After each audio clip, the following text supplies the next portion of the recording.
No one could calm the billionaire's twins until the poor maid's toddler did what no one expected.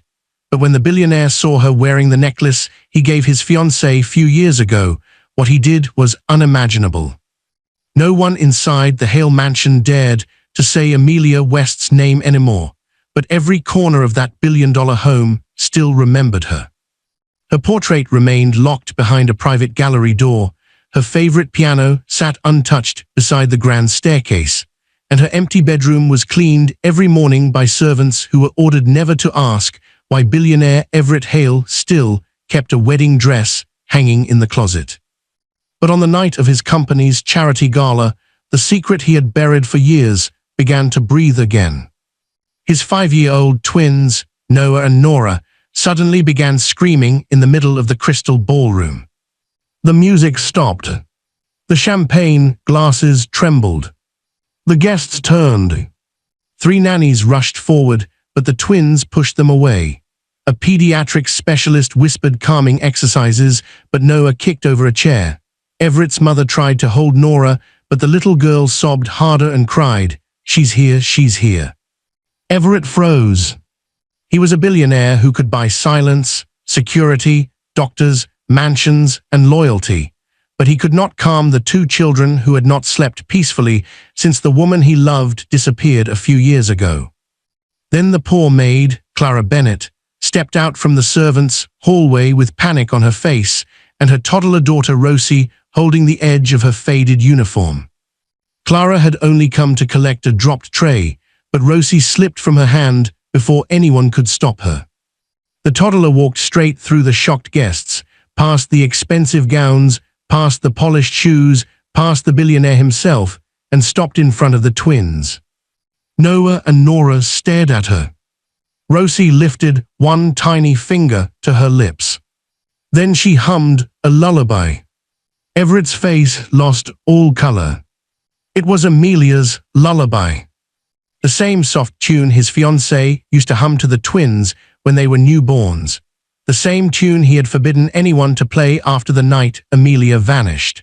The same tune that had once floated through the mansion before the police reports, the unanswered calls, the rumors, and the sealed family secrets. The twins stopped crying. Not slowly. Not gradually. Instantly. Nora reached for Rosie like she had known her all her life, but Clara rushed forward and grabbed her daughter, whispering, "Rosie, no." That was when the little girl's collar shifted. A silver necklace slipped into view. A blue teardrop stone caught the chandelier light. Everett saw it, and the world around him disappeared. That necklace was not just jewelry. He had given it to Amelia a few years ago, the night before their wedding was supposed to be announced publicly. He had fastened it around her neck with trembling hands and told her, "Wear this until the day I make you my wife." But Amelia disappeared the next morning. No ransom. No body. No goodbye. Only the necklace was missing with her. Now it was hanging around the neck of a poor maid's toddler. Clara tried to hide it, but Everett had already seen the engraving on the back. EH to AW forever, even when the world turns against us. The guests whispered. The twins clung to Rosie. Clara backed away like a woman, standing at the edge of a secret too dangerous to survive. Everett stepped toward her, not like a billionaire approaching a servant, but like a broken man walking toward the answer that could either heal him or destroy what was left of his family. "Where did your daughter get that necklace?" he asked. Clara opened her mouth, but no sound came out. Then Rosie looked up at Everett with innocent eyes and whispered, "Mama said I must never show you." The ballroom fell silent. Everett stared at the toddler, then at Clara, then at his twins, who were still holding Rosie's hands as if they had just found someone they had been waiting for. Who was Rosie's mother? Why did the poor maid's toddler know Amelia's lullaby? How did she get the necklace Everett gave his fiancée few years ago? And when the billionaire realized the answer had been living under his own roof, what unimaginable thing did he do next? Dear viewers, this story will show you why money cannot buy truth, why poor people should never be judged by appearance, and why children often reveal what adults hide. You will learn about love, class, betrayal, forgiveness, motherhood, and the danger of burying secrets. Watch closely because every clue matters. Tell us in the comments what lesson you learned and what you would have done in Clara's place. Subscribe for more interesting, entertaining, and educative stories like this. By 6 o'clock that evening, the Hale mansion looked like a palace built for celebration. But beneath the chandeliers, polished floors, and white roses, every servant knew the house was only pretending to be happy. The charity gala was supposed to begin at 7, but the mansion had been awake since dawn. Florists carried crystal vases through the marble foyer, chefs moved silver trays through the kitchen, violinists tested their strings near the ballroom, and security guards checked the gates twice, but no one stepped too close to the locked hallway behind the west staircase. That hallway belonged to the past. At the end of it was a private gallery door, and behind that door was Amelia West's portrait. No servant had seen it uncovered in years, but everyone knew it was there, because billionaire Everett Hale had once dismissed an entire cleaning team after one maid whispered that the woman in the painting looked sad. Since then, Amelia's name had become a shadow in the mansion. People walked around it. People lowered their voices near it. People pretended not to notice that Everett still kept fresh white lilies outside a locked bedroom every Friday morning. Clara Bennett noticed, but she never spoke. She could not afford to speak. At 28, Clara had learned that poor people survived by seeing everything and saying almost nothing. She arrived every morning before sunrise from the small staff cottage behind the estate, carrying her toddler daughter, Rosie, on one hip and a bag of folded cleaning cloths on the other. The other workers sometimes judged her for bringing a child into a billionaire's mansion, but Clara had no family nearby, no husband to help, and no money for daycare. Mrs. Voss, the head housekeeper, had allowed it only because Rosie was quiet. Too quiet sometimes. The little girl rarely cried, rarely demanded attention, and rarely wandered where she was not supposed to go, but whenever she passed the west staircase, she always stopped. That evening was no different. Clara moved quickly through the servants' hallway with Rosie beside her, but the toddler suddenly slowed near the staircase and looked toward the locked gallery door. "Not there," Clara whispered. Rosie held the tiny cloth doll pressed against her chest, but her eyes stayed fixed on the hallway. "Mama," she said softly. Clara froze. She bent down fast, lowering her voice before anyone could hear. "Rosie, we don't say that here." Rosie blinked at her, innocent and solemn. "The singing lady is sad." Clara's face tightened, but she forced a smile that did not reach her eyes. "There is no singing lady, sweetheart." The lie hurt as soon as she said it. Before Rosie could answer, Mrs. Voss appeared from the kitchen entrance with a clipboard in her hand and impatience in her eyes. "Clara, the ballroom floor needs one last polish, and the guest powder room is missing hand towels," she said, but her gaze dropped to Rosie. "And keep that child away from the family wing tonight. Mr. Hale is already in a dangerous mood." Clara nodded quickly. "Yes, ma'am." Mrs. Voss leaned closer. "The twins have been unsettled all afternoon." Clara looked toward the grand staircase. Everyone in the mansion knew about Noah and Nora Hale. The 5-year-old twins were beautiful children with their father's dark hair and their mother's soft gray eyes, but grief had shaped them in ways money could not smooth away. They screamed in their sleep, refused new nannies, and sometimes sat on the nursery floor facing the door as though waiting for someone who had promised to return. Everett had hired specialists from Boston, child therapists from California, and sleep consultants from London, but none of them stayed long. The twins did not trust strangers. They barely trusted family. And they never trusted anyone who smelled like expensive perfume. Clara had learned that detail during her first week at the mansion, when a socialite bent down to kiss Nora's cheek, and the little girl slapped the air between them, crying, "Not mommy." After that, Clara understood something the rich people did not seem to understand. The children were not badly behaved. They were haunted. Rosie tugged at Clara's skirt. Clara looked down and saw that the toddler's hand had slipped under the collar of her plain blue dress. Her fingers were wrapped around the necklace. Clara's heart jumped. "Rosie," she whispered sharply, kneeling again, "keep it hidden." Rosie looked confused. "It's pretty." "I know, but pretty things can still be dangerous." The moment Clara said it, she remembered the woman who had pressed that necklace into her palm almost 3 years earlier. A hospital corridor. A storm outside the windows. A pale face beneath tangled blonde hair. A voice so weak Clara had to lean close to hear it. "If anything happens to me," the woman had whispered, "keep her safe.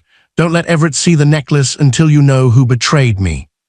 Clara had wanted answers that night, but the woman had disappeared before dawn, leaving behind a newborn child, a silver necklace, and a secret that had dragged Clara into a world far above her station.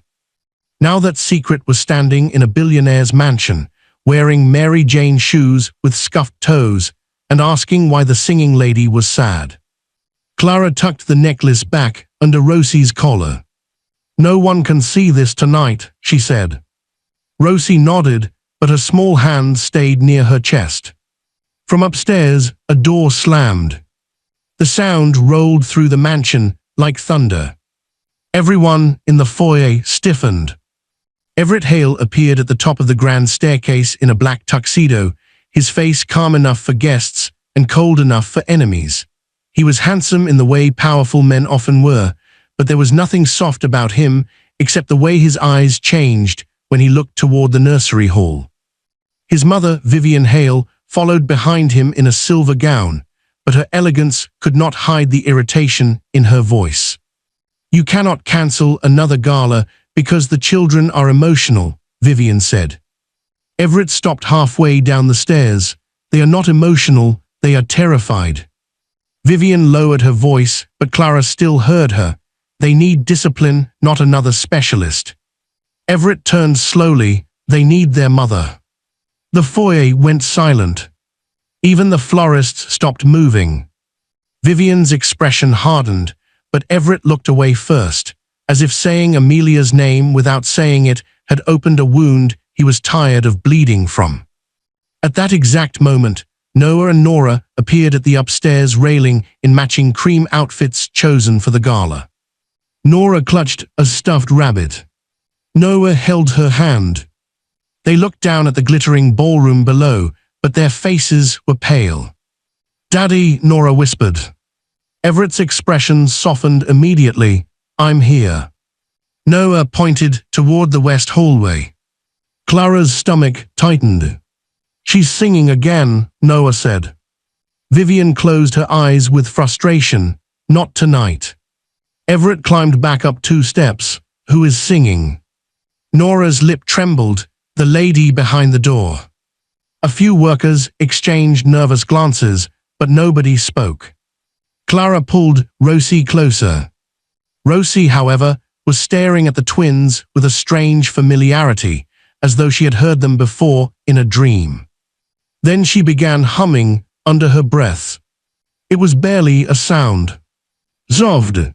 Tiny. Almost swallowed by the noise of the mansion. But Everett heard it. His head turned. Clara stopped breathing. The lullaby lasted only 3 notes before she covered Rosie's mouth gently with her hand. Everett's eyes narrowed from the staircase, not angry yet, but alert. He looked at Clara, then at Rosie, then at the small hand Clara had pressed too quickly against her daughter's lips. For one dangerous second, no one moved. Mrs. Voss rushed into the silence. "Clara, the towels." "Yes, ma'am," Clara said, lifting Rosie into her arms so quickly the child's doll fell to the floor. Rosie reached for it, but Clara was already backing away. Everett watched her. Clara felt his stare, like a hand between her shoulders. She escaped into the servants' corridor, but just before the swinging door closed behind her, she heard Nora cry out from upstairs. "Daddy, don't let the little girl leave." Clara stopped behind the door, shaking. Rosie looked over her shoulder toward the ballroom. "She knows me," Rosie whispered. Clara's blood went cold. "Who knows you?" she asked. Rosie touched the hidden necklace beneath her dress. "The crying girl," she said, "and the lady who sings." Before Clara could answer, the first guests began arriving at the front entrance. The gala had begun. And somewhere upstairs, the Billionaire's twins started screaming. The first scream came from upstairs before the first toast could be made. At first, the guests in the ballroom pretended not to hear it. That was what wealthy people did when pain entered a room uninvited. They adjusted their pearls, lifted their glasses, turned their faces toward the orchestra, and smiled harder, but the second scream was sharper than the first. Then the third came from both twins at once. The violinists stopped playing. A champagne glass slipped from a senator's wife's hand and shattered near the white roses. Everett Hale had been speaking with 2 hospital donors near the marble fireplace, but his head lifted before anyone said a word. His body knew that sound before his mind could name it. His children, Noah and Nora. He moved toward the staircase at once, but Vivian caught his arm. "Everett," she whispered, smiling tightly for the guests, "let the nanny handle it." He looked down at her hand on his sleeve. "Take your hand off me." Vivian released him as though burned. Above them, Noah appeared at the top of the stairs, barefoot now, his cream jacket hanging crooked from one shoulder. Nora stood beside him, clutching her rabbit with both hands, her mouth open in a scream that did not sound like a tantrum. It sounded like terror. "Daddy," Noah cried. Everett took the stairs 2 at a time. The lead nanny, Miss Alden, hurried after the twins with panic shining on her face. "Mr. Hale, I'm sorry," they were calm, but then Nora saw something near the west hallway and... "No more excuses," Vivian said from below. Everett ignored her and knelt in front of his children. "I'm here," he said, opening his arms. "Come to me." Nora shook her head. That small refusal wounded him more than any betrayal in a boardroom ever had. Noah pointed down the hall toward the locked gallery. "She was there," he said. "The singing lady was there." Everett's jaw tightened. "No one is there." "She was," Nora sobbed. "She said Rosie." Everett froze. Downstairs, a few guests exchanged looks. "Rosie." The name had traveled through the ballroom like a spark. From behind the service door, Clara heard it too. She stood in the narrow hallway beside the pantry, one hand pressed to Rosie's back, the other gripping the edge of a silver tray so hard her knuckles turned white. "No," she whispered. "No, no, no." Rosie looked up at her. "They're scared." "I know. They need the song." Clara crouched in front of her daughter. "You cannot go out there." "But they're calling." The innocence in Rosie's voice nearly broke Clara, because she knew children did not understand danger the way adults did. Children believed fear could be fixed with a song, a hug, or a hand held in the dark. Adults knew some fears came with lawyers, sealed records, threats, and powerful families who buried the truth beneath marble floors. "Rosie," Clara said gently, "listen to me. You stay with me tonight." Before the toddler could answer, Mrs. Voss pushed through the corridor door, breathless. "Clara, Mr. Hale asked for you." Clara's heart slammed once. "For me?" He heard the child humming earlier. Mrs. Voss glanced at Rosie, and now Miss Nora keeps saying her name. Clara stood slowly. "Tell him I'm cleaning the guest powder room." Mrs. Voss's expression softened for the first time that evening. "Clara, I don't know what this is, but you cannot hide from him inside his own house." That was when Nora's scream rose again, louder, rower, tearing through the mansion until even the kitchen staff stopped working. Rosie began to cry silently. Not loudly, not dramatically. Only 2 tears sliding down her cheeks as she stared toward the ballroom. She hurts, Rosie whispered. Clara closed her eyes. A memory flashed through her mind before she could stop it. A hospital nursery. A newborn girl wrapped in a faded pink blanket.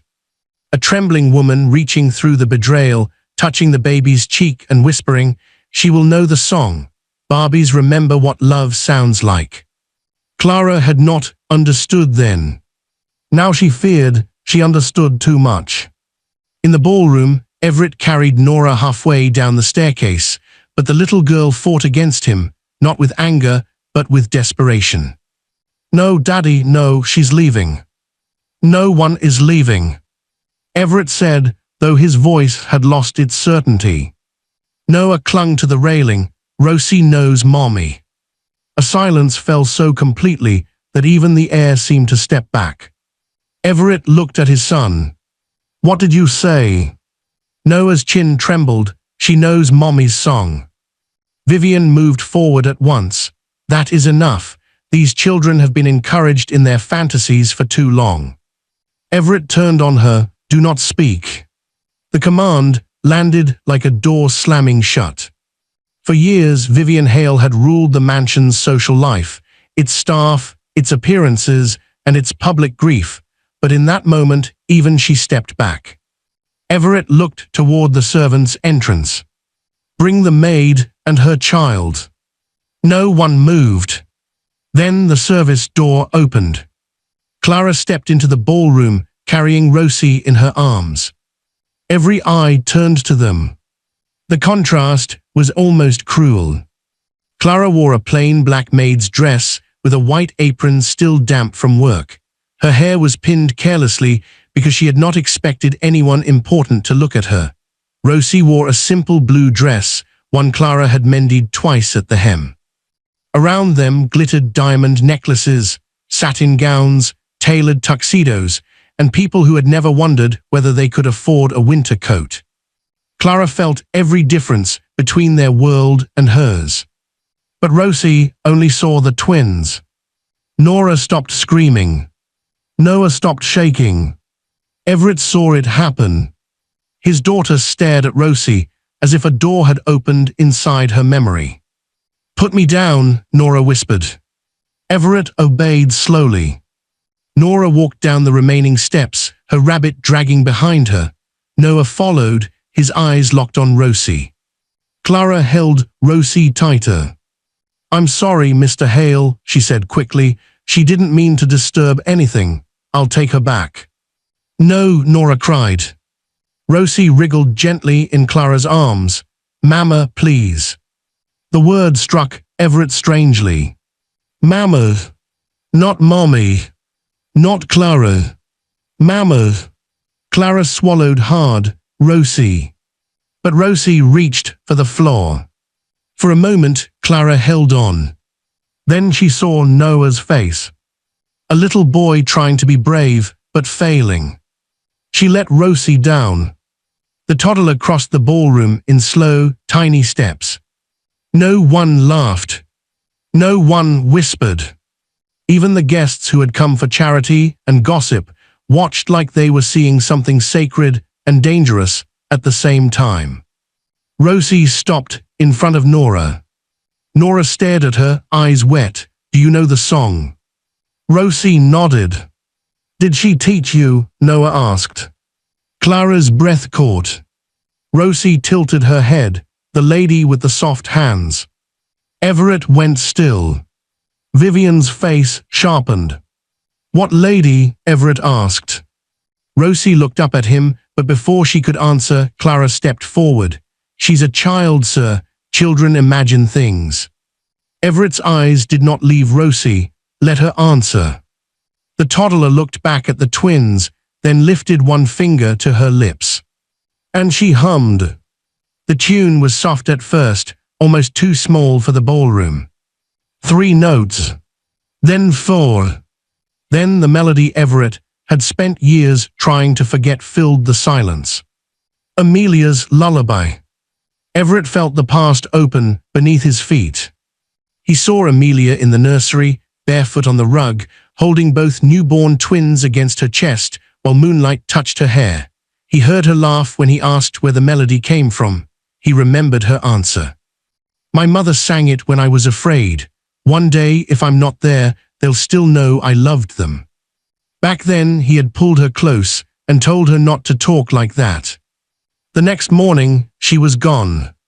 Now a poor maid's toddler was standing in his ballroom, humming the same song. Noah began to cry again, but this time quietly. Nora reached for Rosie's hand. Rosie gave it to her. The twins moved closer until the three children stood in a small circle beneath the chandelier, holding hands like they had known one another before any adult had introduced them. A few guests wiped their eyes. Others leaned forward, hungry for scandal. Everett could not move. Clara could barely breathe. Then Nora whispered, "Mommy sent her." The words cut through the room. Vivian stepped forward, her voice cold. "Enough, this is emotional manipulation." Rosie flinched at Vivian's tone and turned toward Clara. That tiny movement changed everything. As Rosie turned, the collar of her blue dress slipped sideways. A silver chain flashed under the chandelier. Clara saw it and rushed forward. "Rosie, come here." But it was too late. The blue teardrop stone fell against the toddler's chest. Everett's eyes dropped to it. The mansion disappeared. The guests disappeared. Even the twins seemed to blur around the edges. Only the necklace remained. Silver chain. Blue stone. Tiny scratch along the clasp from the night Amelia had laughed and said he had fastened it too tightly. Everett stepped closer. Clara backed away, but Rosie was still holding Nora's hand. "Where did she get that?" Everett asked. His voice was low, but everyone heard the danger in it. Clara shook her head. "It's nothing." Everett's eyes rose to hers. "Do not lie to me." Vivian looked from the necklace to Clara, and for the first time that night, fear cracked through her perfect expression. That fear told Clara more than any confession could have. Everett crouched slowly in front of Rosie. His hand trembled as he touched the edge of the pendant, but he did not pull it from her. He turned it gently until the back caught the light. The engraving was still there. EH to AW forever, even when the world turns against us. Everett closed his eyes. When he opened them, they were no longer cold. They were broken. "Clara," he said, standing slowly, "where did your daughter get the necklace I gave my fiancé a few years ago?" Clara could have lied. She had rehearsed lies for years. She could have said she found it at a market. She could have said a stranger gave it to her. She could have said it was a copy, a coincidence, a cheap imitation. But Vivian was watching her. And in Vivian's eyes, Clara saw the warning. "Say nothing." Rosie looked up at Everett. "Mama said I must never show you," she whispered. The ballroom went silent. Everett stared at the toddler, then at Clara, then at his mother. Noah gripped Rosie's hand tighter. Nora whispered, "Daddy, don't let Grandma take her away." Vivian's face went pale. Everett turned slowly toward his mother. "What does Nora mean by that?" Vivian opened her mouth, but before she could speak, every light in the ballroom suddenly went out. And in the darkness, Clara felt someone grab Rosie. For 1 second, the Hale mansion became nothing but screams, footsteps, and darkness. The chandeliers went black. The orchestra instruments clattered. Guests gasped and stumbled against one another as the ballroom dissolved into panic. Everett heard Nora cry first. Then Noah. Then Rosie. That last cry struck Clara so hard she moved before she could think. "Rosie," she shouted, pushing through the darkness. Someone's shoulder slammed into her. A glass broke near her foot. A woman screamed that her bracelet was missing, but Clara heard only the sound of her daughter's struggling. Tiny shoes scraped against the marble. A muffled voice whispered, "Quiet." Clara lunged toward the sound, but a hand shoved her back. She hit the edge of a table and nearly fell, but Everett caught her arm. "Where is she?" he demanded. "I don't know," Clara said, breathless. "Someone took her." For the first time since Clara had entered that mansion, Everett Hale looked less like a billionaire and more like a father standing at the edge of losing another piece of his life. "Security," he roared. Emergency lights flickered on along the walls, painting the ballroom in red shadows. The guests looked ghostly. The white roses looked blood-colored under the dim glow.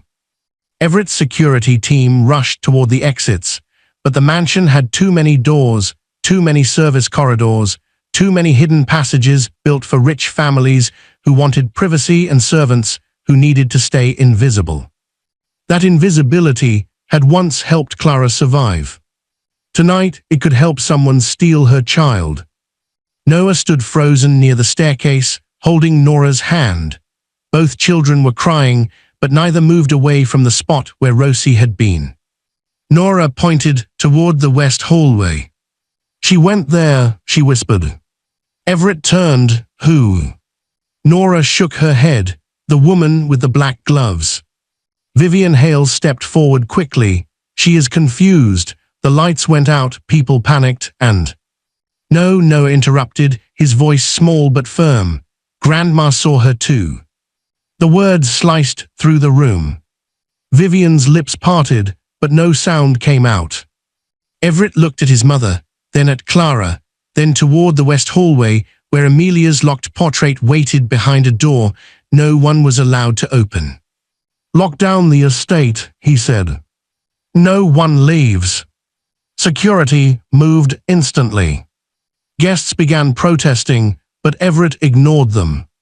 A mayor complained about being treated like a suspect. A donor threatened to withdraw funding from the hospital wing. A television host whispered into her phone, but Everett's voice rose over all of them.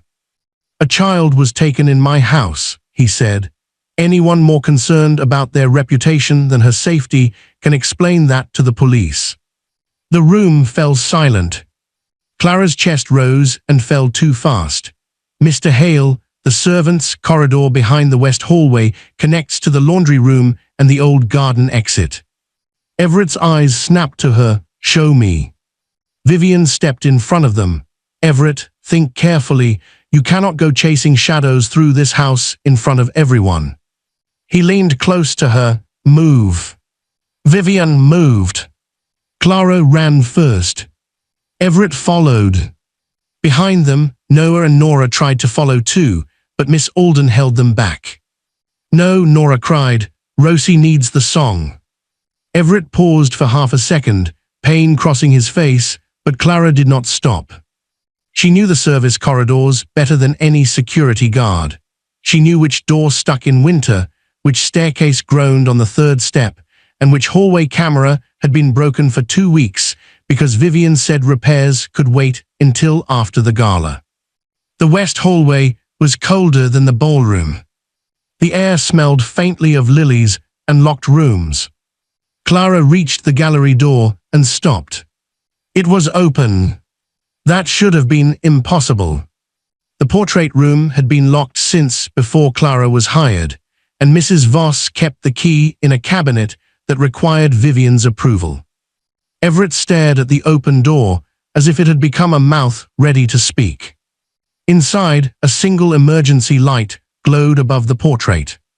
Amelia West looked down from the canvas.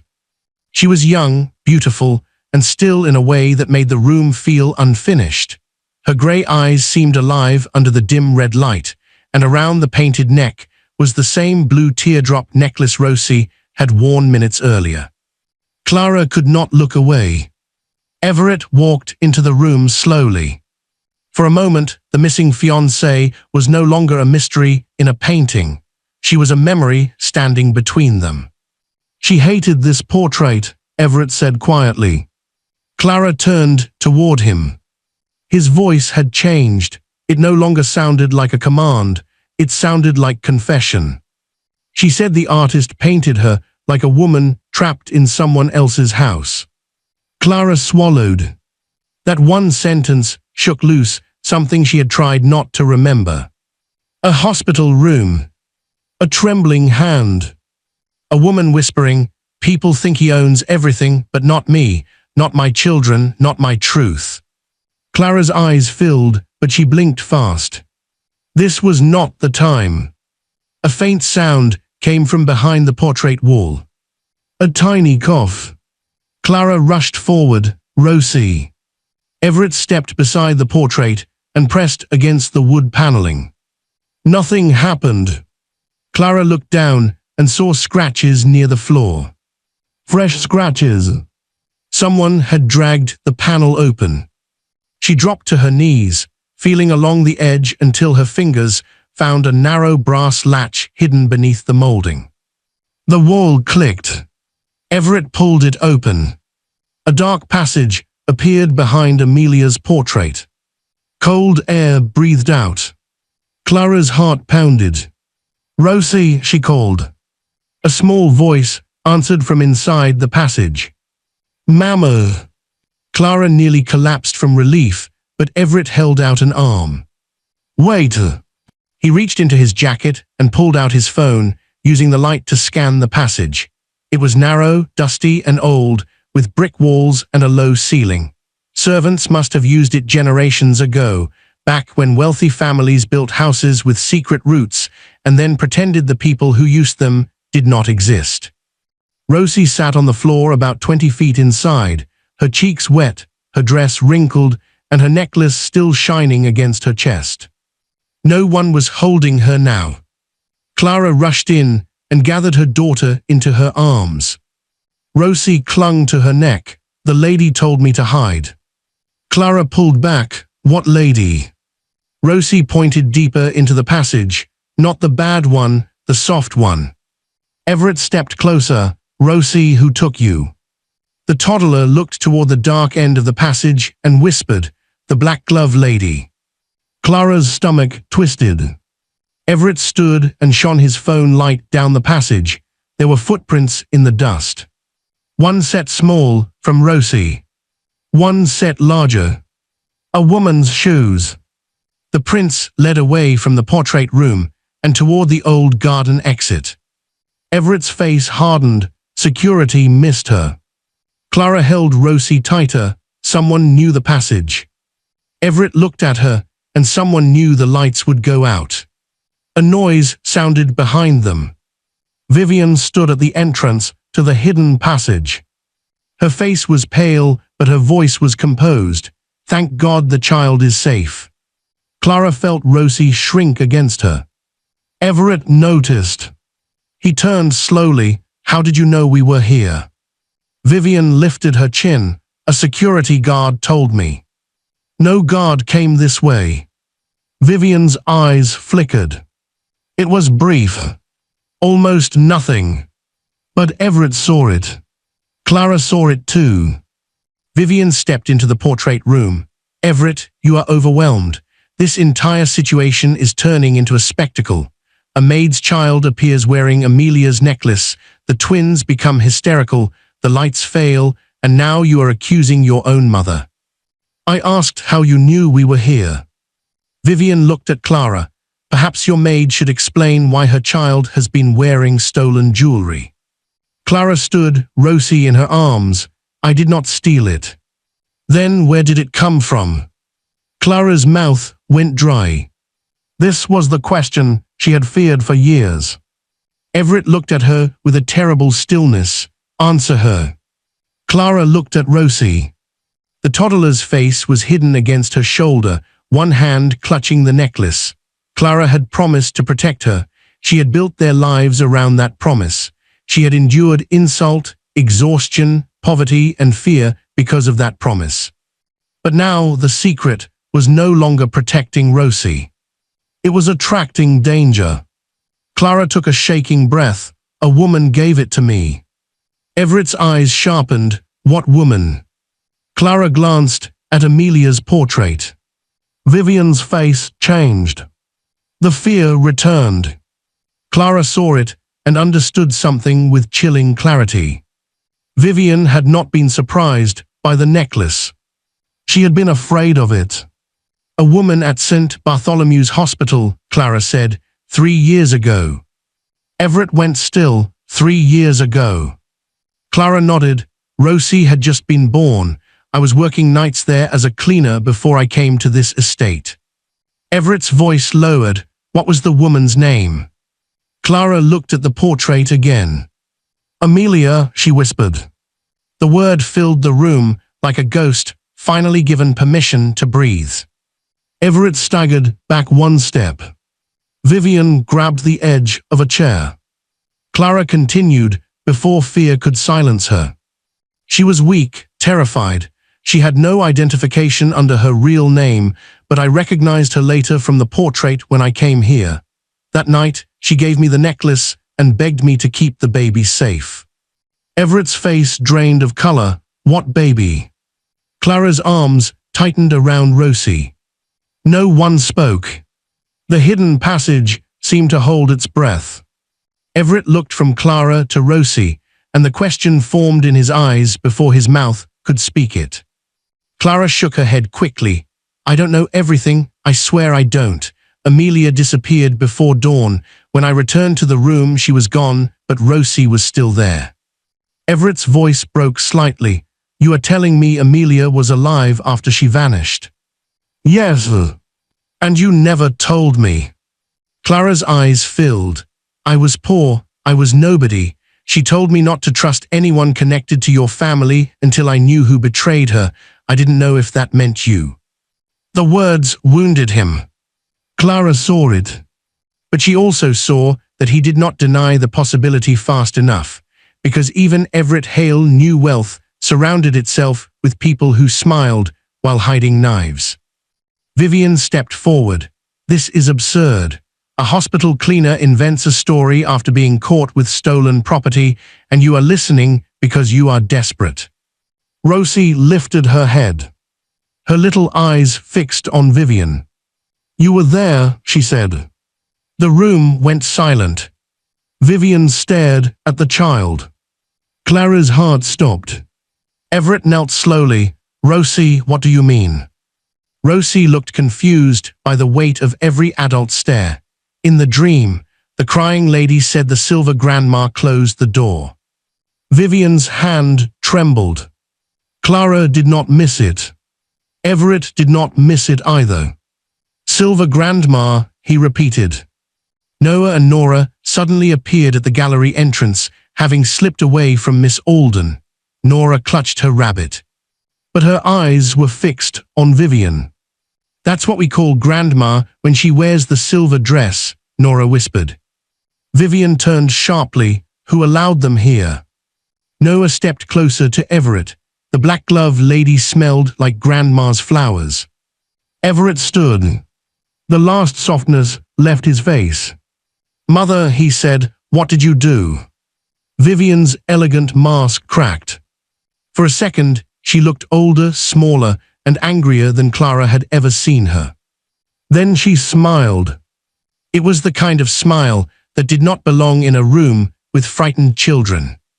You always were too sentimental, Vivian said. Everett's voice was quiet. Answer me. Vivian looked toward Amelia's portrait, and hatred flickered across her face. That woman would have ruined everything.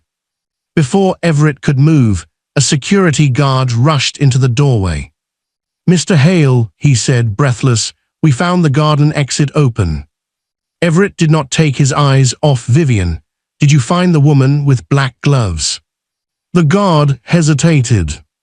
No, sir, but we found something in the bushes outside. He lifted a clear evidence bag. Inside was a black glove. And wrapped inside the glove was a hospital bracelet. Everett took the bag slowly. The name on the faded bracelet was barely readable, but Clara saw enough. Amelia West. Everett stared at it. Then a second line caught his eye. Infant female. Rosie Bennett was not written there. The baby's registered name was different. Everett looked at Clara, then at the child in her arms. What was the baby's name? Clara whispered. Everett's face twisted with shock. He read the bracelet aloud. Rose Amelia Hale. Rosie blinked at him. Noah and Nora stared. Vivian stepped backward. And from somewhere deep inside the hidden passage, a woman's voice whispered, weak but unmistakable. Everett. Everyone turned. Amelia's portrait stared silently from the wall. But the voice had come from behind it. For a moment, no one breathed.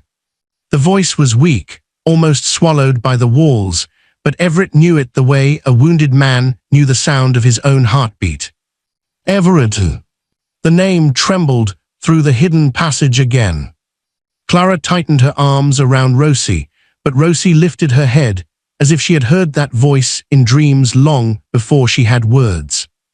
Noah stepped closer to Nora. Nora's stuffed rabbit slipped from her hand and fell silently on the floor. Vivian Hale did not move. Her face had turned so pale that the diamonds at her throat looked colder than ice. Everett walked toward the dark passage behind Amelia's portrait, but Clara grabbed his sleeve. Mr. Hale, she whispered, this could be a trap. He looked down at her hand.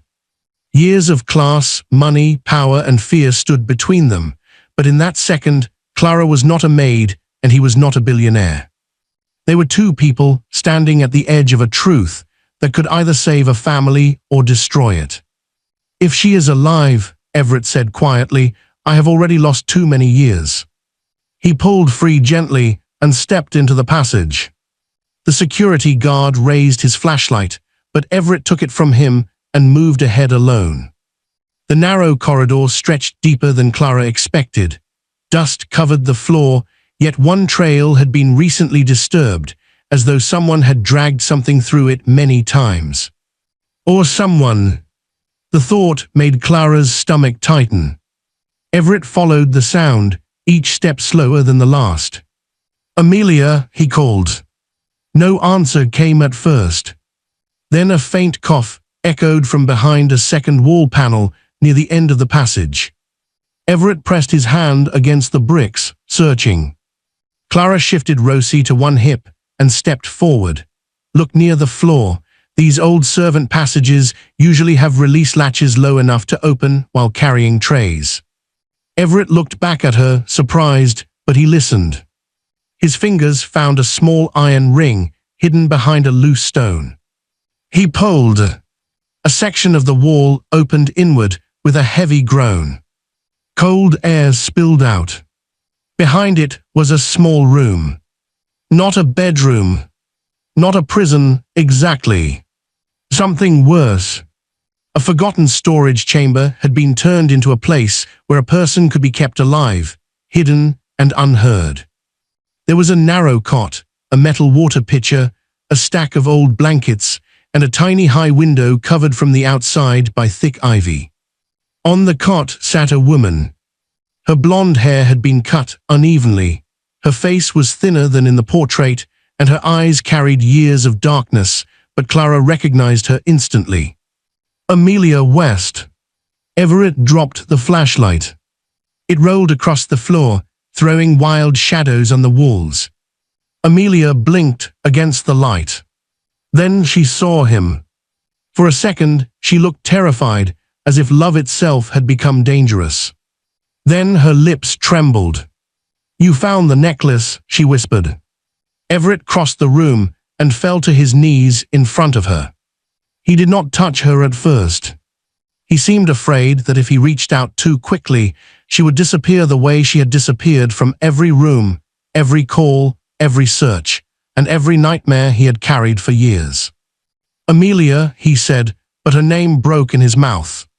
She raised a shaking hand and touched his cheek. Everett closed his eyes. Behind them, Noah and Nora stared from the passage entrance. They were too young to understand kidnapping, betrayal, power, and years stolen, but they understood the sound of their father crying without making noise. Rosie leaned out of Clara's arms. "Singing lady," she whispered. Amelia's eyes moved toward the toddler. Everything in her changed. The fear, the weakness, the confusion, none of it vanished, but love rose through it like light under a door. "Rose," Amelia breathed.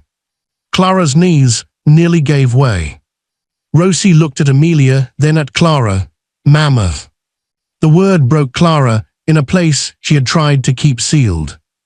For 3 years, Clara had fed Rosie, bathed her, held her through fever, taught her prayers, kissed scraped knees, and slept beside her during storms. She had never once claimed the child as anything but her daughter in her heart, but now the truth stood before them with trembling hands and a mother's eyes. Amelia reached toward Rosie, but then stopped. Her hand hovered in the air. She looked at Clara with tears in her eyes. "You kept her safe." Clara could barely speak. "I tried." "You did more than try." That praise hurt worse than blame. Clara stepped into the small room and lowered Rosie carefully to the floor. Rosie did not rush. She walked slowly to Amelia, as if some part of her small heart knew this moment was too fragile for sudden movement. Amelia touched Rosie's hair. Then she looked at the necklace around her daughter's neck. "I told you not to show him until it was safe," Amelia whispered. Rosie nodded seriously, but Noah and Nora were crying. A sound escaped Amelia, half laugh and half sob. Everett turned sharply toward Vivian, who stood frozen in the passage doorway. "Explain," he said. Vivian's expression hardened, but her voice trembled around the edges. "You do not understand what she was going to do." Everett stood slowly. "She was going to marry me. She was going to take you away from everything your father built." Amelia flinched. Everett's eyes darkened. "You kept her here." Vivian lifted her chin. "I protected this family." "No," Clara said before she could stop herself. Vivian's gaze snapped toward her. "You forget your place." Clara held her ground, though fear shook her hands. "My place was beside a hospital bed when Amelia begged me to save her baby. My place was working in your kitchen while your grandchildren cried for a mother you hid behind a wall. My place was raising Rosie with nothing while this house had everything. So maybe I forgot your version of my place, Mrs. Hale, but I remember the truth." For once, Vivian had no quick answer. Everett looked at Clara, and something like respect passed across his face. Then he turned back to his mother. "Why?" Vivian's mask cracked completely. "Because she was not good enough," she said. "Because she came into this house with soft eyes and dangerous ideas. She wanted you to open the foundation records. She wanted to know why your father's old partners were being paid in secret. She wanted to expose accounts that would have destroyed the Hale name." Everett stared at her. "What accounts?" Amelia gripped the blanket. "Everett, your mother and 2 board members were using the Children's Charity Fund to move money through fake medical grants." The words landed harder than any scream. "The charity gala. The donors. The hospital wing. The perfect public image. All of it was built over rot." Vivian pointed at Amelia. She had no proof. "I did," Amelia whispered. Vivian stepped forward. "You had stolen documents. I had copies of records you tried to bury." Everett's voice became dangerously calm. "Where are they?" Amelia looked toward Clara. Clara's breath caught. Vivian saw the look and turned on her. "You." Clara remembered the night at the hospital more clearly than ever. Amelia had been feverish, terrified, and bruised by exhaustion, but she had still managed to press 3 things into Clara's hands: the necklace, the newborn baby, and a sealed envelope. Clara had hidden that envelope in the one place no Hale would ever search. Inside Rosie's cloth doll. the same doll Rosie had dropped earlier in the foyer. Clara looked toward the passage entrance. The doll was gone. Vivian smiled slightly. That smile told Clara everything. "You took it," Clara whispered. Vivian looked almost pleased. "A dirty toy left on a marble floor. I had it removed."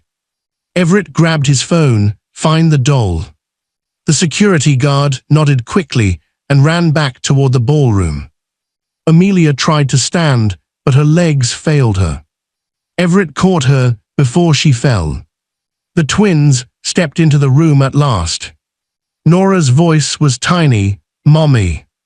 Amelia looked at them. All the years in that hidden room seemed to collapse into one unbearable second. "Noah," she whispered, "Nora." The twins ran to her. Everett helped Amelia lower herself so they could reach her, and when the children wrapped their arms around their mother, the small room filled with a sound no chandelier, violin, or billionaire's speech could ever create. A family breaking and healing at the same time. Rosie watched from beside Clara. Her little face was confused but gentle. Clara knelt beside her. "Are you okay, sweetheart?" Rosie looked at Amelia, hugging the twins, then leaned into Clara's shoulder. "You're my mama too," she whispered. Clara closed her eyes as tears slipped free. Amelia heard it. She reached one hand toward Clara. "Always," Amelia said softly, "you are the mother who saved her when I couldn't." The words should have comforted Clara, but they also warned her that love was about to become complicated. Because Rosie was Amelia's child. But Rosie was Clara's child too. And Everett had just discovered that the poor maid's toddler was wearing his fiancée's necklace not because she had stolen it, but because she might be his daughter. Before anyone could speak, the security guard returned, breathless. "Mr. Hale," he said, "the doll is gone." Vivian stepped backward. Everett turned. "You will not leave this house," he said. Vivian's smile vanished. "You cannot imprison your own mother." "No," Everett said, "but the police can arrest her." A crash sounded from the ballroom. Then another. A guest screamed. Everett moved toward the passage, but the security guard blocked the doorway. "Sir, the east exit alarms just triggered. Someone is trying to flee." Vivian's face changed again. Not guilt this time. Fear. Amelia gripped Everett's hand. "It's not only her." Everett looked back. "Who else?" Amelia's voice dropped. "Your board chairman, he ordered everything." Before Everett could respond, a man's voice rang from the ballroom, cold and furious. "Bring me the maid and the child, or everyone in this mansion learns what Everett Hale's family really is." Clara pulled Rosie behind her. Everett stepped into the passage, his face hardening into something terrifying. But Noah grabbed his father's hand. "Daddy," he whispered, "the bad man has Rosie's doll." And inside that doll was the proof that could either free Amelia, expose Vivian, and save the children, or destroy every person who knew the truth. The ballroom no longer looked like a charity gala.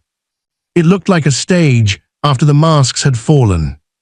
Guests stood pressed against the walls, their diamonds and tuxedos useless beneath the emergency lights, while security guards blocked the main doors and whispered into radios. The orchestra had abandoned their instruments. Champagne was spilled across the marble floor, and the white roses that had once decorated the room now lay crushed beneath hurried feet. At the center of the chaos stood Preston Vale, chairman of the Hale Foundation board. He was a tall man with silver hair, a polished smile, and the kind of calm that made people believe him even before he spoke. For years, he had stood beside Everett at hospital openings, orphanage fundraisers, and televised charity events, praising generosity while hiding greed behind perfect speeches. But now his mask was thinner. In one hand, he held Rosie's cloth doll. In the other, he held his phone, recording everything. "Bring me the maid and the child," Preston said again, his voice sharp enough to cut through the whispers, "or everyone here will hear how Everett Hale's family hides kidnapped women behind walls." The guests gasped. Everett stepped out of the west hallway slowly, and every person in the ballroom turned toward him. He was not alone. Clara stood behind him, with Rosie in her arms. Amelia leaned on his side, weak but upright, her face pale beneath the chandelier glow that had returned in flickers. Noah and Nora stood close to Miss Alden, but their eyes never left their mother. The moment the guests saw Amelia, the ballroom erupted. Some screamed. Some whispered her name. Some lifted phones. Vivian Hale stood near the staircase, silent and stiff, as if the portrait she had hidden had walked out of the wall to accuse her in front of the world. Preston's face changed for half a second. Only half.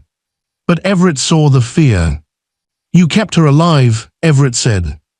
Preston smiled. "Careful, Everett, people are recording." "Good," Everett replied, "then they will hear everything." Preston lifted the doll slightly. "They will hear what I decide they hear." Clara's stomach twisted. Rosie reached toward the doll. "My baby." Clara held her tighter. "Not yet, sweetheart."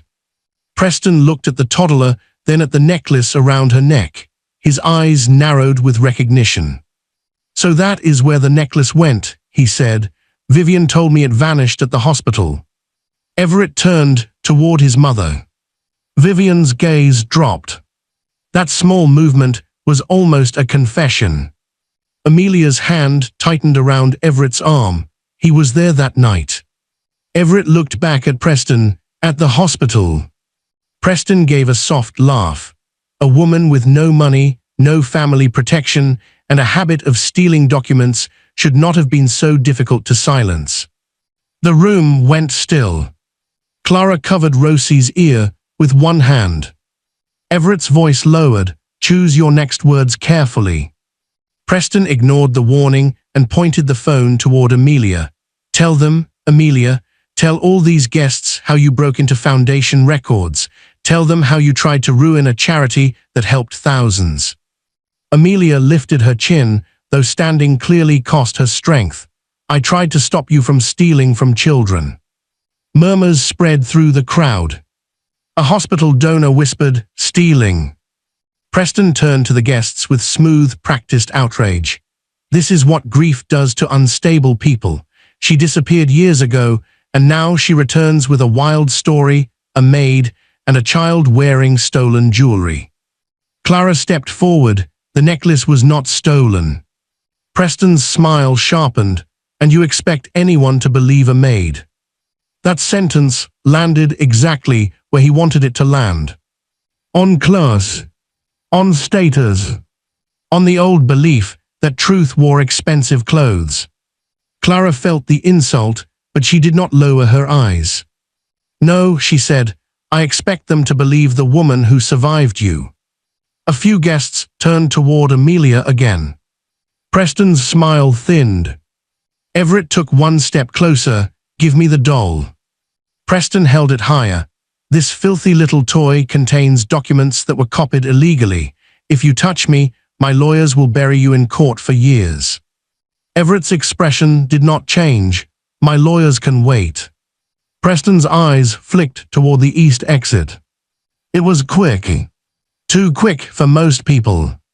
But Clara saw it, because poor people learn to notice where powerful people plan to run. "He's stalling," Clara whispered. Everett heard her. So did Amelia. Preston turned the doll in his hand, feeling along the seams. "Where is it?" he muttered. Clara's breath caught. He did not know how to open it. That was the first gift God had given them all night. When Clara had hidden Amelia's envelope inside Rosie's doll, she had sewn it beneath a double layer of cloth in the back, then covered the stitches with a tiny patch shaped like a yellow star. Rosie thought the star was decoration. Clara knew it was the only thing standing between truth and permanent burial. Preston squeezed the doll harder. Rosie began to whimper. "Don't hurt her, baby," Nora cried. Preston looked at the twins and smiled falsely. Children should not be awake for adult problems. Noah stepped forward before Miss Alden could stop him. "You're the bad man." Preston's face darkened. Everett moved instantly, placing himself between Preston and his son. "Look at me," Everett said, "not him." Preston's nostrils flared. "You think you are in control because this is your house, but I built the network that protected your name while you played grieving fiancé for cameras." Vivian whispered, "Preston, stop." But Preston had already lost the patience that made him dangerous. "No," he snapped, "you stop. You were happy to take the protection when Amelia found the accounts. You were happy to let me handle the hospital, the documents, and the staff. Now you want to stand there like a frightened grandmother." Everett turned slowly toward Vivian. "Staff," he repeated. Clara felt cold move through her. Preston realized his mistake. Vivian closed her eyes. Amelia's voice trembled, but her words were clear. "The night I disappeared, someone changed the security roster. Someone removed the driver I trusted. Someone sent my nurse away." Everett stared at his mother. Vivian's lips trembled. "I did not know he would take it that far." Amelia looked at her. "You locked the gallery door from the outside." Vivian's face crumpled, but only for a second. "I wanted time, that is all, time to protect the family." "You stole years," Everett said. Vivian flinched. Rosie touched Clara's cheek. "Mama, why is everybody angry?" Clara kissed her forehead, "Because some people are afraid of the truth." Preston laughed harshly. Truth is what people with power can prove." He shook the doll again, searching for the hidden compartment. Clara's pulse hammered. If he found the patch, he could destroy the documents before anyone understood what they were. Then Rosie leaned close to Clara's ear. "The blue stone opens," she whispered. Clara froze. "What?" Rosie touched her necklace. "The singing lady told me, in the dream." Clara stared at the pendant. The blue teardrop stone. For 3 years, she had thought it was only a jewel, only a symbol, only a memory Amelia had given her daughter. But Amelia heard Rosie and looked sharply at the necklace. "Clara," she whispered, "the clasp." Everett turned. "What about it?" Amelia swallowed. "The necklace was not only sentimental. Everett gave it to me after his father died. It belonged to his grandmother. The pendant has a hidden locket beneath the stone." Vivian's eyes widened. Preston stopped moving. That was when Clara understood. The doll carried proof, but the necklace carried the key to finding where the rest of it was hidden. Everett stepped close to Rosie and crouched, his voice gentler than the chaos around them deserved. "Rosie," he said softly, "may I see the necklace?" Rosie looked at Clara first. Clara nodded, though her heart ached at how quickly the child had learned to ask permission before trusting the rich man who might be her father. Rosie lifted the pendant. Everett took it carefully, turning it beneath the light. His fingers found a tiny groove behind the blue stone. He pressed. The pendant clicked open. Inside was not a photograph. It was a folded strip of paper, so thin it had survived hidden beneath the stone for years. Everett removed it with trembling hands. On it were 5 words written in Amelia's handwriting. "Maple Ridge Bank, Box 714. Preston's face drained. Vivian covered her mouth. Amelia exhaled like a woman seeing daylight after years underground. Everett looked at Preston. "Now I know where the originals are." The guests began whispering again, louder this time. A donor near the front said, "The bank will have records." Another said, "This is criminal." Preston's polished calm finally broke. He grabbed Nora. It happened so fast that the room screamed before Everett could move. Preston pulled the little girl in front of him, one arm around her shoulders, not hurting her, but holding her tightly enough to freeze everyone in place. "No one moves," Preston said. Everett went still. Nora's eyes filled with terror. Noah screamed her name. Amelia nearly collapsed, but Clara caught her arm. Preston backed toward the east exit with Nora in front of him and Rosie's doll clutched in his other hand. "You want the child safe? Then I walk out with the doll and you all forget the bank box." Everett's hands curled into fists, but his voice remained controlled. "Let my daughter go." Preston smiled, but sweat shone at his temple. "You should have stayed a grieving man, Everett. Grief made you weak, but truth will make you poor." Nora trembled. Then Rosie did something no adult expected. She slipped from Clara's arms and walked forward. "Rosie, no," Clara cried.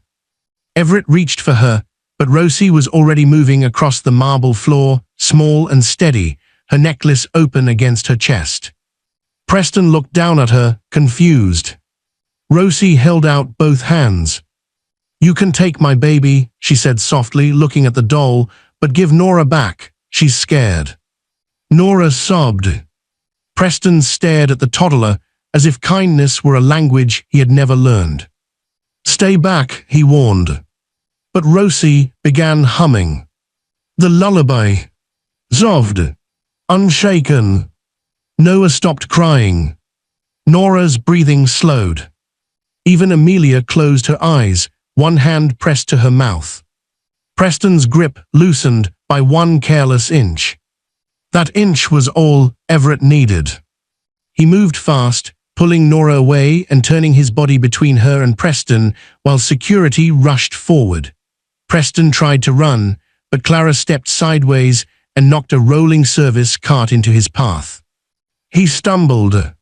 The doll flew from his hand. Rosie gasped as it landed near the roses. A security guard pinned Preston against the wall, and another retrieved the doll. The ballroom erupted, but Everett heard only Nora crying into his chest. "I've got you," he whispered. "I've got you." Amelia reached for her daughter, and Everett carried Nora to her. The moment Nora touched Amelia, the child broke into quiet sobs. Noah ran to them too. For the first time in years, the twins were in their mother's arms. Clara picked up Rosie and held her close, shaking from fear and relief. Rosie looked over Clara's shoulder at the security guards, taking Preston away. "Is he going to the bad place?" she asked. Clara stroked her hair. "He is going where people answer for what they do." Everett turned toward Clara. His expression was unreadable at first, but then he looked at Rosie, at the necklace, at Amelia, at the twins, and finally at the doll. "Open it," he said. Clara took the doll from the guard. Her fingers found the yellow star patch.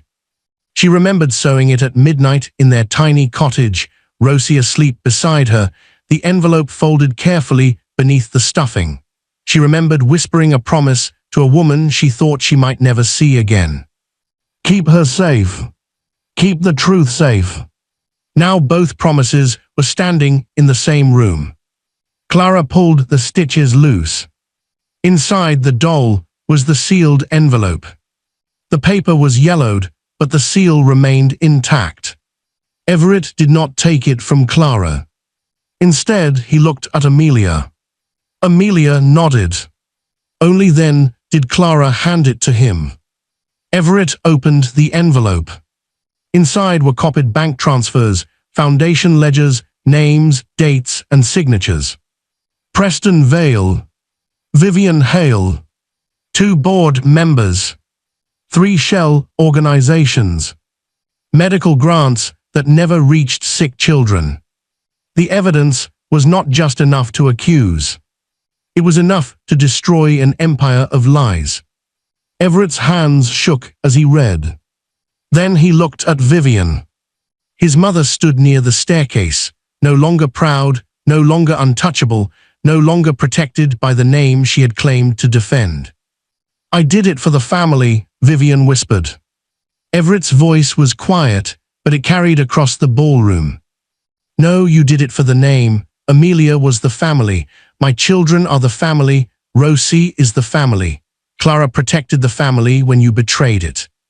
Vivian's face crumbled. The police arrived minutes later. No one applauded when they took Vivian away. No one spoke when Preston, still shouting about lawyers and reputation, was escorted through the front doors. But every guest watched, and every camera recorded. The Hale family secret had not stayed behind marble walls. It had stepped into the light, wearing a poor maid's courage and a toddler's necklace. Later, after statements were taken and the guests were dismissed, the mansion became quiet in a way it had not been quiet for years.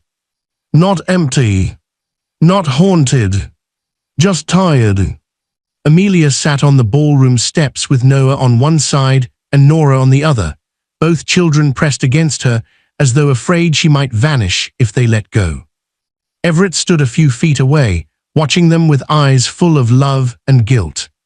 Clara stood near the servants' hallway, Rosie asleep against her shoulder. She knew what came next would hurt.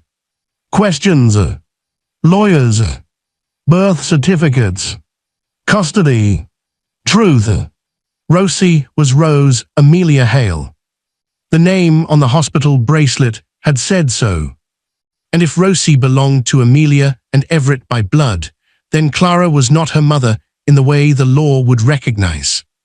She lowered her face to Rosie's hair and breathed in the familiar scent of soap, milk, and the lavender oil she used after baths.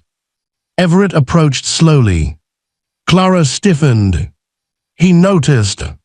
I will not take her from you tonight, he said. Clara looked up, tears already burning. Tonight. Pain crossed his face. Clara. She calls me Mama, Clara whispered. I know. She cries for me when she wakes up. She likes oatmeal with cinnamon but hates strawberries. She won't sleep unless the closet door is closed. She asks why stars follow us home. She thinks the moon is God's nightlight. Clara's voice broke. I know she may be yours, but I raised her. Everett's eyes filled. Amelia, listening from the steps, slowly stood. She was weak, but she walked toward Clara with a strength that had survived the dark. No one is taking her from you, Amelia said. Clara stared at her. Amelia touched Rosie's sleeping cheek.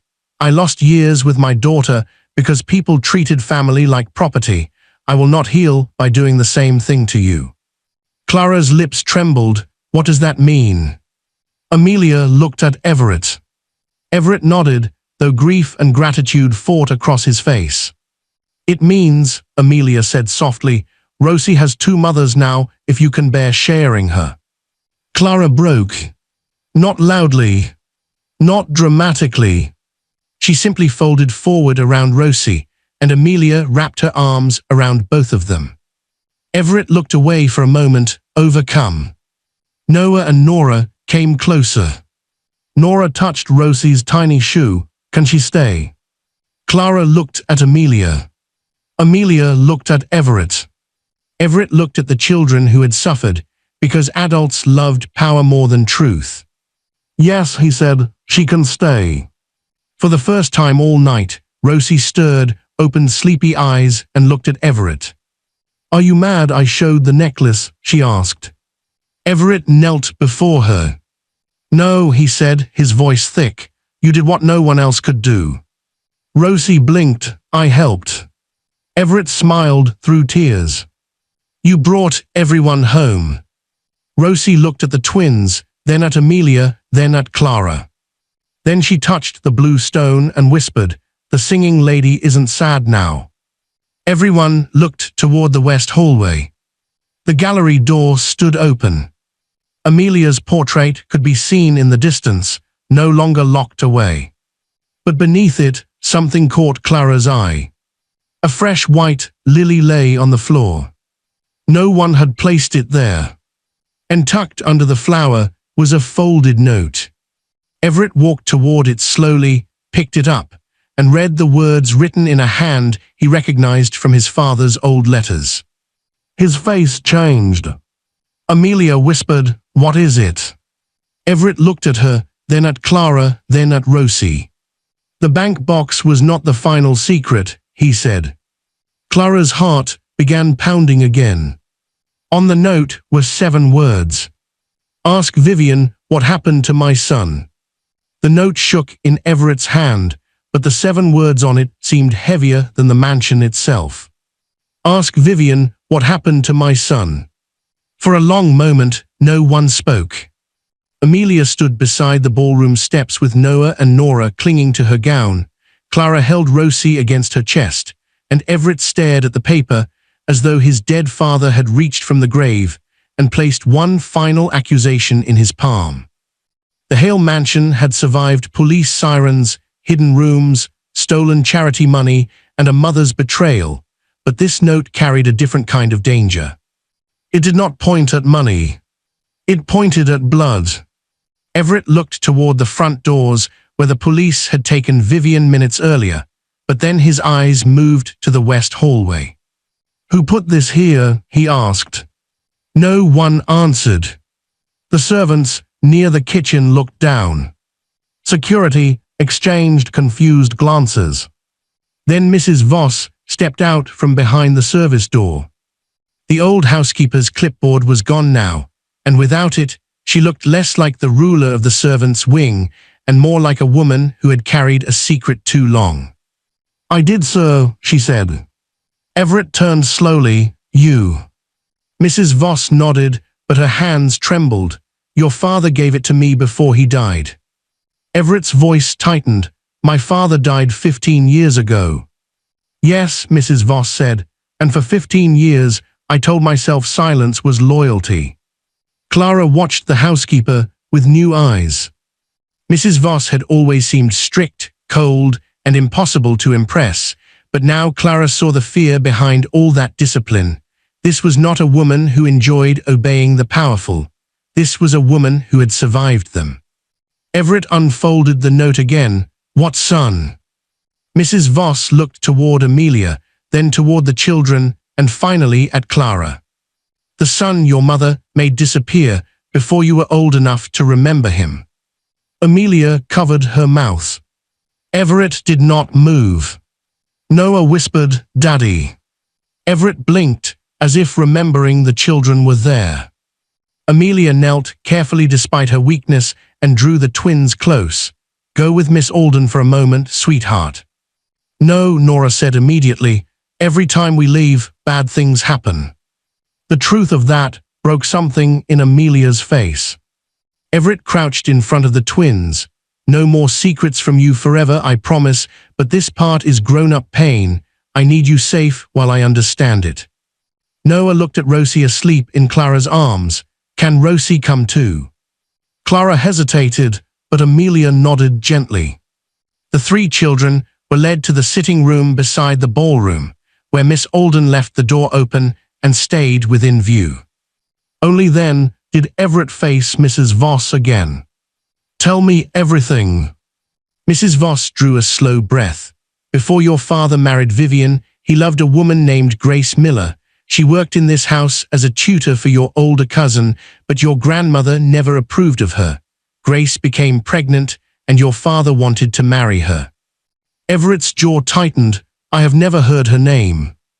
"No one was allowed to say it," Mrs. Voss replied. "That was the Hale way long before Vivian perfected it." Clara felt those words settle deep inside her. No one was allowed to say it. Amelia's name had been buried the same way. Rosie's identity had nearly been buried the same way. Now another ghost had stepped into the room. Mrs. Voss continued, "Grace gave birth to a boy. Your father named him Daniel." Everett's face changed. "Daniel," he repeated. The name seemed to unlock something small and far away. A child's memory. A boy laughing near the fountain. A hand helping him climb a tree. A voice saying, "Don't tell mother I let you jump."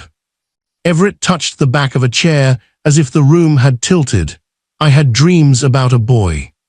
Mrs. Voss nodded, tears gathering in her eyes. they were not dreams. Amelia reached for Everett's hand. He took it, but his gaze stayed on Mrs. Voss. What happened to him? Mrs. Voss swallowed. Vivian happened. The answer was quiet, but it struck like thunder.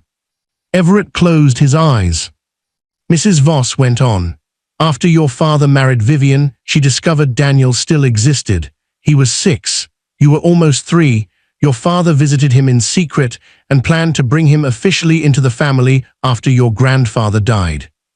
But Daniel was firstborn, Amelia said softly. Yes, Mrs. Voss said, and that meant Daniel had a claim, not just to money, but to truth. Vivian feared that if your father acknowledged him, her son, Everett, would no longer be the clean public heir she wanted the world to see. Everett opened his eyes, and guilt moved through them, though he had been only a child. She got rid of him, he said. Mrs. Voss nodded once.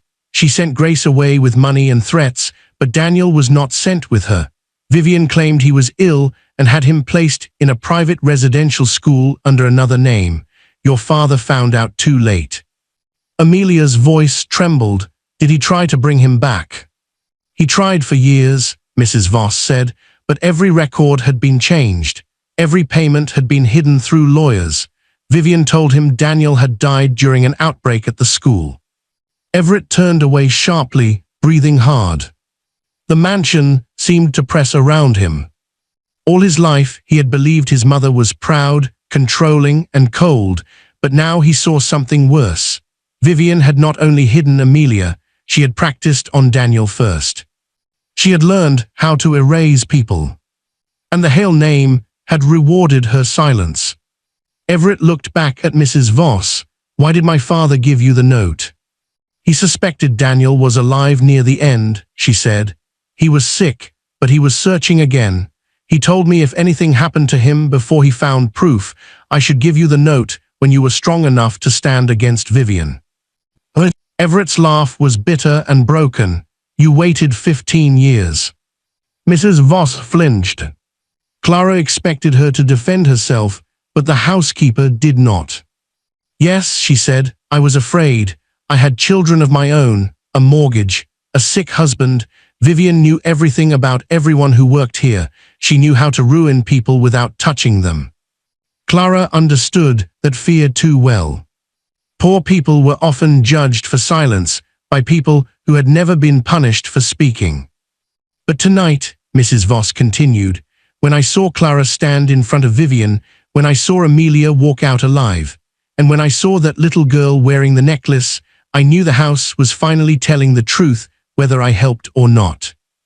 Everett looked toward the sitting room, where Rosie slept between Noah and Nora on a velvet sofa, all 3 children exhausted by secrets they had never created. Then he looked at Clara. This is what happens when people protect names instead of children, he said quietly. Clara held his gaze, then stopped protecting the name. That sentence landed in him. Not as an insult, as a command. Everett straightened.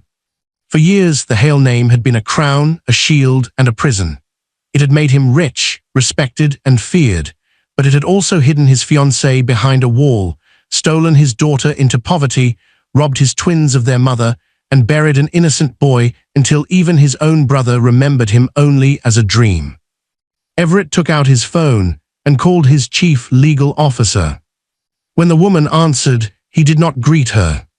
Freeze every foundation account, he said. Notify the Attorney General's office. Open every archived family trust, every sealed payment, every private school transfer, and every medical grant tied to my mother, Preston Vale, or my father's old estate. He listened for only a moment. Then his voice hardened. No, not tomorrow, now.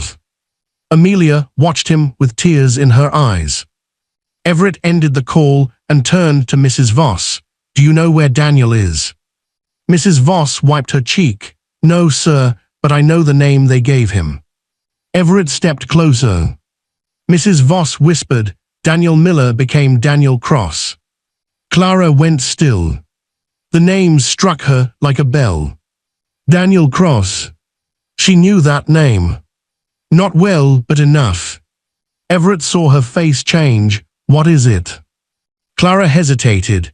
When I worked nights at St. Bartholomew's, there was a maintenance supervisor named Daniel Cross. Quiet man, kind. He fixed broken heaters in the maternity ward and brought coffee to the nurses during double shifts. Amelia's eyes widened. The hospital. Clara nodded slowly. He was there the night Rosie was born. The room shifted again. A missing brother. A hidden mother. A stolen child. All roads leading back to the same hospital. Everett's voice lowered. Did he know Amelia? Clara searched her memory. A tall man in a blue work shirt. Gentle eyes. A scar near his right eyebrow. A toolbox in one hand. She remembered him standing outside Amelia's room after midnight, arguing quietly with a nurse. She remembered hearing him say, "That woman is not safe here." She remembered him bringing Clara an extra blanket for the baby. "He helped us," Clara said. "I thought he was just being kind." Amelia gripped Everett's hand. "Maybe he knew who I was." Mrs. Voss nodded through tears. "Daniel had your father's heart. Even as a boy, he protected people before he protected himself." Everett looked as if he had been struck by grief and hope at the same time. "Find him," he said to his security chief, who had been listening near the door. "Daniel Cross, former maintenance supervisor at St. Bartholomew's. Start there." The security chief nodded and left. The mansion settled into uneasy silence. Then a small voice spoke from the sitting room doorway. "Daddy." Everyone turned. Nora stood barefoot in the doorway, rubbing her eyes. Behind her, Noah held Rosie's hand. Rosie was awake now, her blue necklace resting outside her dress. Nora looked at Everett, then at Amelia. "Are there more people Grandma hid?" The question was simple, but it held the whole terrible lesson of the night. Everett walked to his daughter and knelt. "I don't know yet," he said honestly, "but I promise I will look for every one of them." Noah looked at Clara. "Even if they're poor." Clara's throat tightened. Everett looked at his son. "Especially if they are poor," he said, "because those are the people this family was taught not to see." Rosie tugged at Clara's sleeve. "Mama, is the singing lady staying?" Amelia came closer and knelt beside Clara. "Yes," Amelia said softly, "if you'll let me." Rosie studied her face, then reached out and touched Amelia's cheek. "You cried in the wall," Rosie said. Amelia closed her eyes. "I did." Rosie's little hand moved to Amelia's hair. "You can sleep in the big room now." A broken laugh escaped Amelia. Everett bowed his head. Clara turned away, but Amelia caught her hand. "No," Amelia said gently, "stay." Clara looked at her. "You don't have to stand in the servants' hallway anymore," Amelia continued. "Not tonight, not after what you carried for me." The words filled Clara with warmth, but also fear. She had spent years wanting safety, not luxury. She did not want a place at the rich man's table if it meant losing herself, and she did not want gratitude to become another cage. Everett seemed to understand. "You will decide what comes next," he said. "For yourself and for Rosie, no pressure, no hidden papers, no one forcing a mother to disappear because another family wants comfort." Clara's eyes filled again. That was when the front door opened. The security chief returned, breathless, holding a tablet. "Sir," he said, "we found Daniel Cross." Everett stood. Amelia held Rosie closer. Clara felt the room tense around the new revelation. "Where is he?" Everett asked. The security chief swallowed. "Outside the gate." Everett frowned. "Now?" "Yes, sir. He arrived 10 minutes ago and asked for Clara Bennett." Clara's heart stopped. "For me?" The security chief nodded. He said if the necklace had finally been seen, then the family would need the last witness. Everett looked at Clara, then toward the front doors. Outside, beyond the marble steps, a man stood under the security lights with grey in his hair, a worn coat on his shoulders, and a small wooden box in his hands. Even from the doorway, Clara recognized him. Daniel Cross, the quiet hospital maintenance man. The forgotten son. The brother Everett had been taught to forget. Everett walked toward the entrance slowly. Daniel looked up. For a moment, the two men stared at each other across 15 stolen years. Then Daniel said the one sentence that made every secret in the mansion feel unfinished. "I know who ordered Amelia moved from the hospital." Everett's face darkened. "Preston?" he asked. Daniel shook his head. "Not Preston." He looked past Everett, directly at Amelia. It was someone still inside this house. Daniel Cross stood beneath the security lights like a man who had spent his whole life outside gates that should have opened for him. His coat was worn at the cuffs, his shoes were dusty, and the wooden box in his hands looked older than every polished ornament inside the Hale mansion, but his eyes did not lower when Everett stepped onto the front terrace. For a moment, nobody moved. Everett stared at the man who should have been his brother, and Daniel stared back at the man who had inherited everything Daniel had been erased from. The silence between them was not empty. It was full of stolen birthdays, missing photographs, changed names, and a mother's cruelty dressed as family protection. Everett's voice was rough. "You said someone still inside this house ordered Amelia moved from the hospital." Daniel nodded, "Yes." Amelia stood behind Everett, one hand on the doorframe, her body weak but her eyes alert. Clara held Rosie close, while Noah and Nora stood near Miss Alden, too tired to cry but too frightened to sleep. "Who?" Everett asked. Daniel looked past him into the mansion. "The doctor." Clara's stomach turned cold. Everett frowned. "What doctor?" Daniel's gaze moved toward the ballroom. "The man you introduced tonight as the twins' pediatric specialist." The words traveled through Clara like a warning bell. The pediatric specialist. The calm man who had whispered breathing exercises to Noah and Nora before Rosie appeared. The man who stood near the staircase during the first screams. The man no one had questioned because he wore a suit, carried a medical bag, and spoke with the confidence of someone rich families trusted. Amelia whispered, "Dr. Reeves." Everett turned sharply, "Clayton Reeves." Daniel's jaw tightened. That is what he calls himself now. At St. Bartholomew, he was Dr. Clayton Rowe. Clara remembered him then. Not fully at first. Only pieces. A white coat passing through the maternity ward at midnight. A nurse suddenly refusing to answer questions. A man telling Clara to leave Amelia's room because family matters were being handled. A cold glance when Clara had refused. She looked at Daniel. He was there. Daniel nodded. He signed the transfer order. Everett's face hardened. Transfer to where? Daniel looked toward the west side of the mansion, where the hidden room waited behind Amelia's portrait. "Here."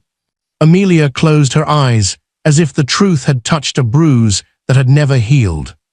Everett turned toward his security chief. "Find Reeves." The security chief moved quickly into the house, but Daniel caught Everett's arm before he could follow. "Careful," Daniel said. "He won't run like Preston.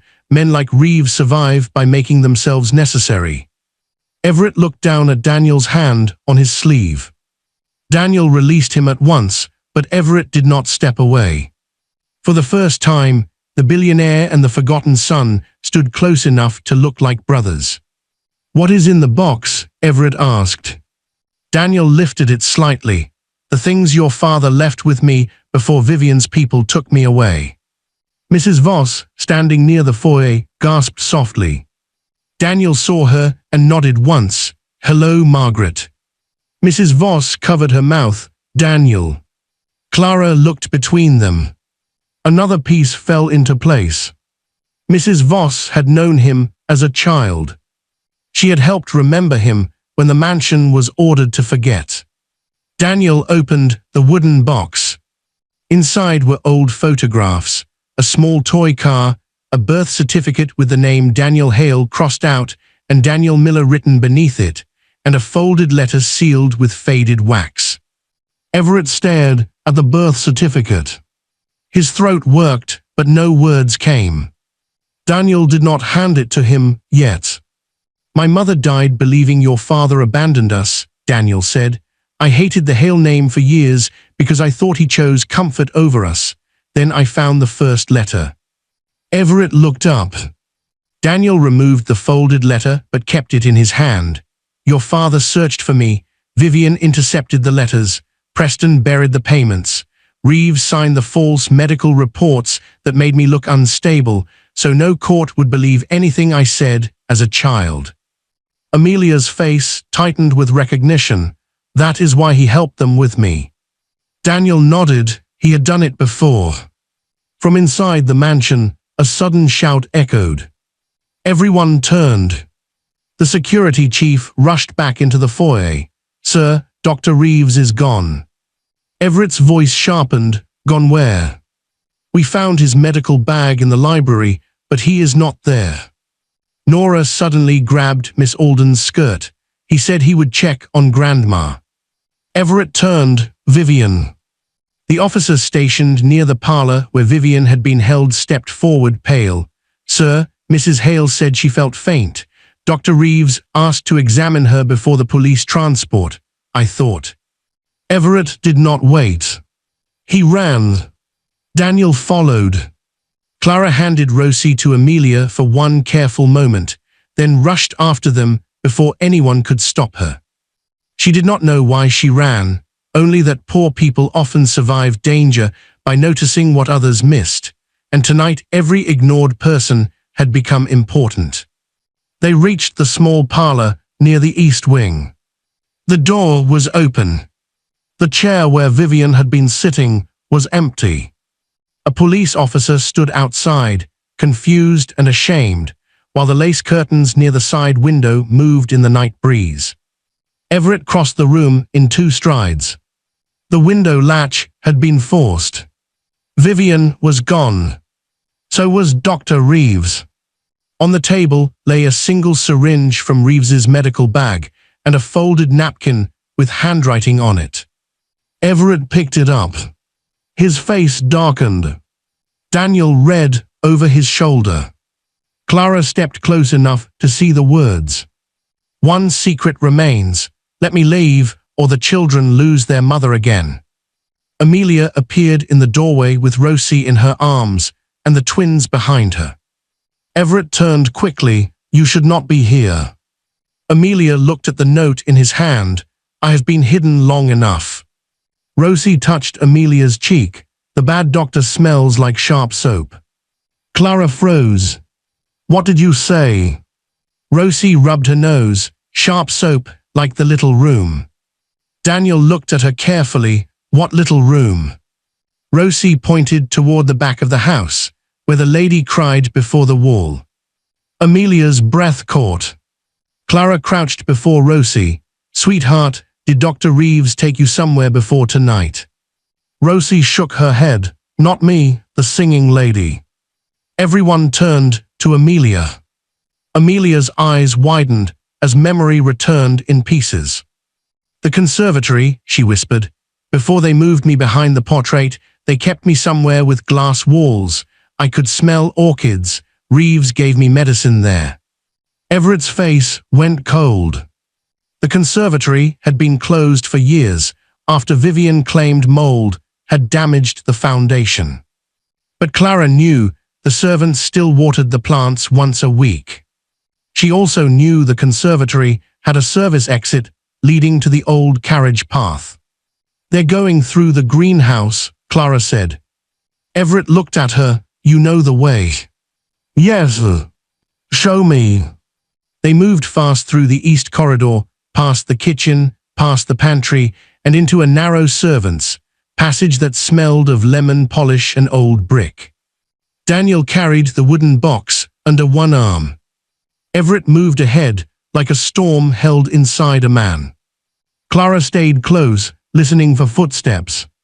Behind them, Amelia insisted on coming, but Miss Alden finally convinced her to remain near the children with 2 officers. Even then, Amelia stood at the corridor entrance, watching until the darkness swallowed them. The conservatory door appeared at the end of the passage. Glass panels reflected the moonlight. Inside, the plants were tall, overgrown, and twisted, making the room look less like a garden and more like a secret trying to grow wild. Everett pushed the door open. The smell hit them first. Orchids, damp soil, and sharp antiseptic soap. Rosie had been right. Near the far exit, Vivian stood in her silver gown, one hand pressed to the wall for support. Dr. Clayton Reeves stood beside her with a small black case.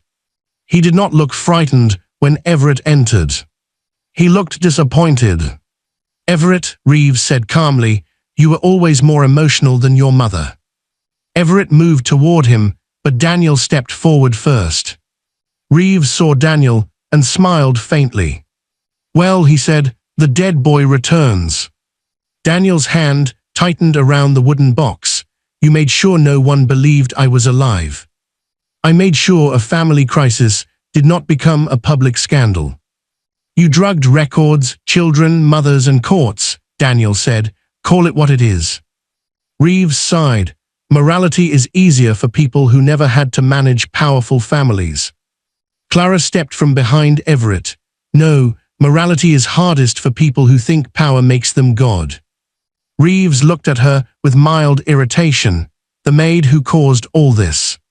"The maid who saw what you missed," Clara replied. Vivian's face twisted. "Clara, please help me." The word stunned everyone. Help. Vivian Hale had never asked a servant for help in her life. Clara looked at her, but she did not move closer. "You helped no one when Amelia begged," Clara said. "You helped no one when Rosie needed safety. You helped no one when your grandchildren cried."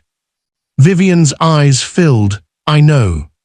Everett looked at his mother, and for one painful second, Clara thought he might soften. Then Reeves opened his black case. Daniel saw the movement first. "Everett." Reeves grabbed a small vial, but Everett struck the case from his hand before he could use it. Glass tubes shattered across the tiled floor. Security burst in through the other entrance, weapons lowered but ready. Reeves lifted both hands slowly. His calm finally cracked. "You have no idea what I protected you from," he said. Everett stepped close. "Tell me." Reeves smiled with a tired cruelty. "Your father was not the saint you think. He knew about the charity accounts before he died. He planned to confess everything publicly, but he also planned to name Daniel as his rightful firstborn." Everett glanced at Daniel. Daniel went still. Vivian whispered, "Clayton, don't." Reeves ignored her. "The Hale Empire would not have gone to you, Everett. Not all of it. Your mother did not create this war. Your father did when he tried to correct one sin by exposing 100 more." Everett's face did not change, but Clara saw the blow land. Daniel looked at the wooden box in his arms. The old birth certificate. The father's letters. The stolen name. He spoke quietly. "I did not come for an empire." Reeves looked amused. "That is what poor men say before someone offers them one." Daniel stepped closer. "I came because a woman was hidden, children were suffering, and Clara Bennett deserved to stop carrying your crimes in silence." Clara's eyes strung. Reeves looked from Daniel to Clara, then to Everett. "You are all sentimental fools," he said. "No," Everett replied. "We are the people you underestimated." Security moved in and restrained Reeves. Vivian sank into a wrought iron chair as if her bones had finally given up pretending. But before the officers could lead Reeves away, he looked at Amelia standing in the corridor entrance. "There is still one thing you do not remember," he called.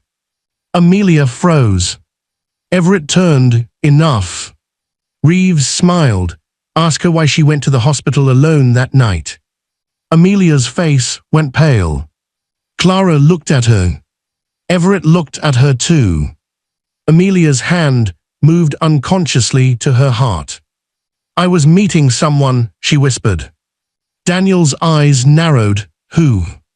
Amelia looked at Rosie, then at Noah and Nora behind her, then at Everett. Her voice shook. "I was going to meet Everett's father's lawyer." Everett frowned. "Why?" Amelia swallowed. "Because he said he had proof that Daniel was alive." Daniel stared at her.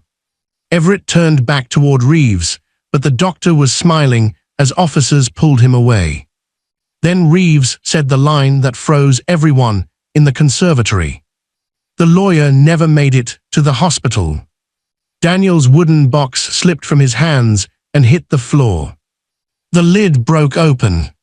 Photographs scattered across the tiles.